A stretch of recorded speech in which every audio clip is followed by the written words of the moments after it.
Je voulais partager avec vous un événement vécu aujourd'hui parce que je crois que c'est très important. J'ai eu un coup de fil très tôt ce matin d'une femme malade qui désirait me voir. Je suis arrivé à l'hôpital, quelques temps après elle est arrivée.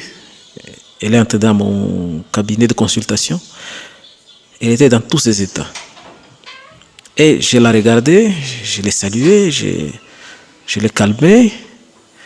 Et puis je lui ai demandé ce qui n'allait pas. Et sa réponse m'a surpris. Parce qu'elle m'a dit, docteur, je crois que j'ai le coronavirus et je vais mourir. Alors je l'ai rassuré, je lui ai dit, non, il ne faut pas avoir peur. C'est pas possible. Tu ne peux pas le savoir comme ça. Tu vas me dire ce dont tu souffres, moi je vais te dire si ça ou pas. Alors elle a dit, non, c'est trop tard, docteur. Ça fait 3 jours que j'ai fait les mouvouquets et je sens que ça ne va pas. Je pense que je vais mourir. Et toute ma famille m'a interdit de venir à l'hôpital, mais comme je vous fais confiance, j'ai tenu quand même à venir vous dire que voilà, et que vous me conseillez pour mes enfants et pour tout le reste de ma famille. Alors je l'ai rassuré et je lui ai dit que le coronavirus ne tue pas tout le monde, même si tu l'as, c'est pas sûr que tu vas mourir parce que il y a 80% de personnes qui ne font aucun symptôme, il y a 10% qui font la grippe et ça passe, et les autres 10%, oui, à 10%, développent une maladie grave et certains meurent, d'autres ne meurent pas. Donc c'est pas dit que tu vas mourir. Et alors, elle a posé beaucoup de questions pour savoir si réellement il y a des gens qui ne meurent pas. Et ensuite, elle m'a demandé, est-ce que c'est vrai que quand même je ne serais pas contaminé, vous pouvez m'injecter pour que j'attrape la maladie? Je dis non, c'est pas possible. C'est pas possible. Personne n'a le coronavirus dans des seringues pour injecter aux gens. Après une bonne séance de psychothérapie, la dame s'est calmée et nous avons commencé à causer. Et dans tout ce qu'elle a présenté comme signe, il n'y avait aucun signe qui pouvait faire penser au coronavirus. Nous avons même fait un test rapide qui était négatif, donc pour la rassurer, il n'y avait rien qui pouvait faire croire au coronavirus.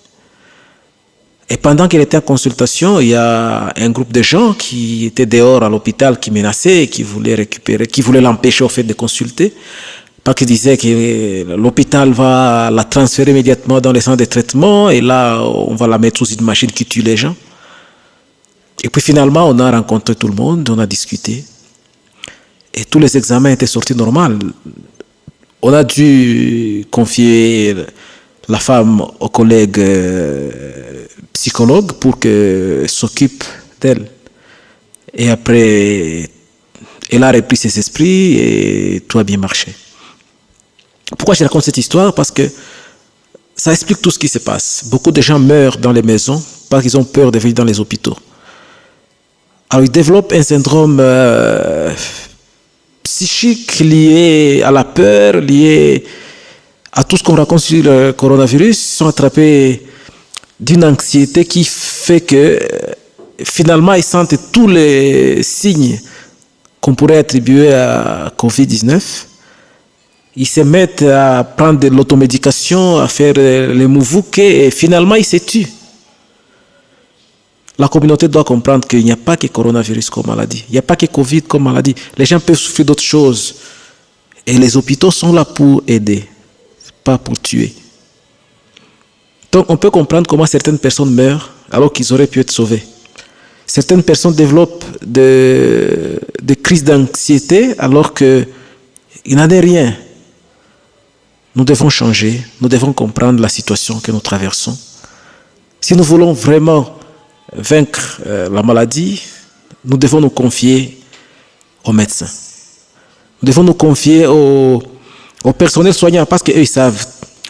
Ne cédons pas à la manipulation, parce qu'il y a des gens qui manipulent les autres. Il y a des gens qui racontent que les médecins injectent le coronavirus, que les hôpitaux mettent les gens sous des appareils qui les tuent.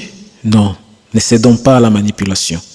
Et je suis donc convaincu qu'il y a des gens qui s'intoxiquent, croyant qu'ils ont attrapé le virus, alors qu'il n'en est rien.